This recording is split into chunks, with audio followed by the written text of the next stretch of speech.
안녕하세요. 생각의 지혜 24일차 시작하도록 하겠습니다. 오늘의 주제는 완전한 평화의 실현입니다.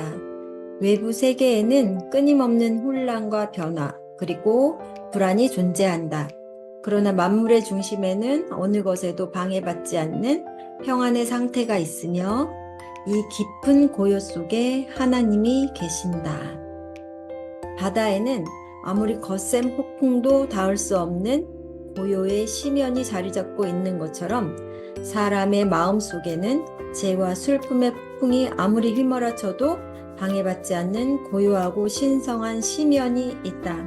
이 침묵에 도달하고 그 안에서 의식을 가지고 살아가는 것이 바로 평화이다. 증오는 사람들의 사이를 갈라놓고 박해를 조장하며 국가를 잔인한 전쟁으로 내몬다. 그러나 사람들은 이유는 잘 모르지만 완전한 사랑이 세상을 보호하고 있다는 믿음을 어느 정도는 가지고 있는데 이 사랑에 도달하고 그 안에서 의식을 가지고 살아가는 것이 바로 평화이다. 그리고 이 내적 평화, 이 침묵, 이 조화, 이 사랑이 바로 천국이다. 이곳에 다다르기는 매우 어려운 일인데 그것은 기꺼이 자기 자신을 포기하고 어린아이처럼 되려는 사람이 거의 없기 때문이다. 왜 없을까요? 진실을 모르기 때문에 이렇게 되는 것이 어떤 의미인지 몰라서 저는 못하고 있다고 생각이 듭니다. 이 진실을 안다면 기꺼이 자신을 포기하고 어린아이처럼 되려고 노력하는 사람이 더 많아질 거라고 생각이 들고, 그래서 이런 책을 통해서 많이 알리는 게 굉장히 중요한 일인 것 같습니다. 평화로운 삶을 추구하잖아요. 모두가 다.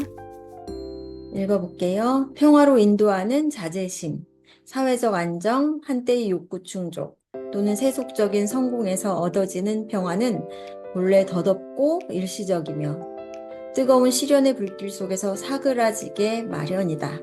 오직 천국의 평화만이 모든 시련을 견뎌내며 이기심 없는 마음만이 천국의 평화를 알 수 있다. 오, 독자여. 만약 당신이 절대로 희미해지지 않는 빛과 절대로 멈추지 않는 기쁨과 어느 것으로부터도 방해받지 않는 평온을 깨달으려면, 그리고 당신의 죄, 슬픔, 걱정과 혼란을 영원히 뒤로하고 싶다면, 그러고 싶죠? 그리고 이 구원의 이 최고로 영광스러운 삶에 동참하려면 당신 자신을 정복하라. 모든 생각, 모든 충동, 모든 욕구를 당신 내부에 있는 신성한 힘에 완전히 복종시켜라. 이것 말고는 평화에 이르는 길이 없다.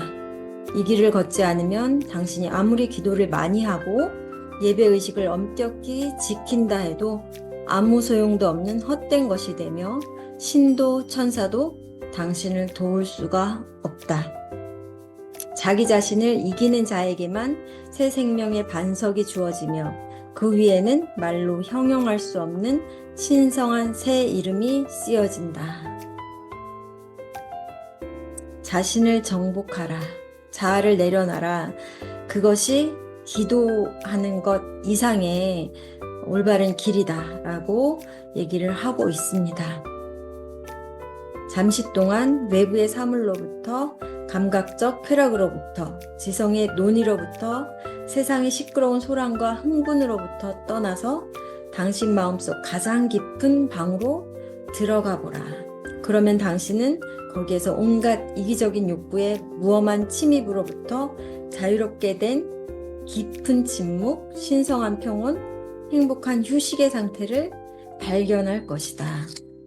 그리고 그 신성한 장소에서 잠시 쉬면서 명상한다면 당신 내면에서 진리의 완전 무결한 눈이 열려서 사물을 실제 그대로의 모습으로 보게 될 것이다. 실제 그대로의 모습으로 본다. 이것이 굉장히 중요하구나 라는 것을 깨닫게 됩니다. 모든 사람들은 자신의 눈앞에 가려진 자아의 이미지로 모든 것을 보기 때문에 각자가 똑같은 걸 보지만 다른 경험을 하고 있잖아요. 그래서 진실로 보여지는 대로 보는 것이 얼마나 중요한지 다시 한번 깨닫게 되는 부분입니다. 당신의 모든 죄와 슬픔, 공포와 불안은 당신 자신의 것이며 당신은 그것들에 집착할 수도 있고 또는 그것들을 버릴 수도 있다. 어느 누구도 당신을 대신해서 죄를 그만둘 수는 없다. 당신 스스로 죄를 그만두어야 한다. 아무리 위대한 스승이라도 진리의 길을 스스로 걸음으로써 당신에게 그 길을 가르쳐주는 것 이상은 할 수가 없다. 당신은 직접 그 길을 걸어야 한다. 당신은 영혼을 구속하고 평화를 파괴하는 생각과 말과 행위를 스스로의 노력으로 포기함으로써만 자유와 평화를 얻을 수 있다. 누구도 대신 해줄 수 없다. 단 하나의 희망. 내 마음만 바꾸면 나 스스로 할 수 있다는 것 자체를 희망으로 여기면 얼마나 좋을까요?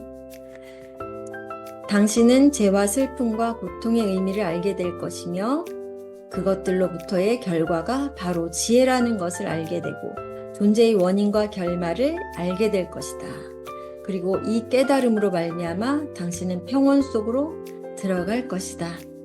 이 평온이 영원한 생명의 지복이고 불변의 기쁨이며 구속받지 않는 이해이고 순수한 지혜이며 영원한 사랑이기 때문이다. 이것이 그리고 이것만이 완전한 평화의 실현이다. 시가 나와 있습니다. 마무리로 시를 읽으면서 마치겠습니다. 잘 들어봐 주세요. 오, 진리의 인간을 가르치려고 하는 자여. 그대는 의심의 사막을 통과했는가? 그대는 슬픔의 불로 불순한 생각들을 깨끗이 씻어냈는가? 개인적 의견이라는 마귀를 그대의 마음속에서 몰아냈는가? 그릇된 생각들은 잠시도 마음속에 머물지 못할 정도로 그대의 영혼은 정의로운가? 오, 사랑의 인간을 가르치려고 하는 자여. 그대는 절망의 지점을 통과했는가? 그대는 슬픔의 어두운 밤을 눈물로 지새운 적이 있는가? 그대의 마음은 깊은 동정심과 친절로 가득 차 세상의 죄와 미움과 끊임없는 스트레스를 연민의 마음으로 바라보고 있는가? 오, 평화의 인간을 가르치려고 하는 자여. 그대는 투쟁의 광대한 대양을 건넜는가? 그대는 삶의 모든 거친 불안에서 해방되어 침묵과 고요의 나라에 정착했는가? 그대의 마음속은 진리와 사랑과 평화만 남고 그 이외의 모든 추구는 사라졌는가? 다시 한번 읽어보고 깊이 생각해보는 시간을 가져봅니다. 진리를 가르치려면 의심을 하면 안 되고 사랑을 가르치려면 절망을 하면 안 되고 평화를 가르치려면 투쟁이라는 걸 하면 안 된다라는 요점만 얘기했는데 굉장히 깊이 있는 내용들이거든요. 완전한 평화의 실현, 우리 인생의 큰 꿈이라고 할 수도 있는 부분인데 이것이 그리 어려운 일은 아니다. 어떻게 보면 엄청나게 또 어려운 일이다. 자아를 어떻게 하느냐에 따라서 굉장히 결과가 달라지죠. 쉽지 않은 길이기 때문에 끊임없이 노력하고 성장해 가는 것에 큰 의미를 두는 게 맞다고 생각합니다. 오늘도 멋진 글과 함께 시작합니다.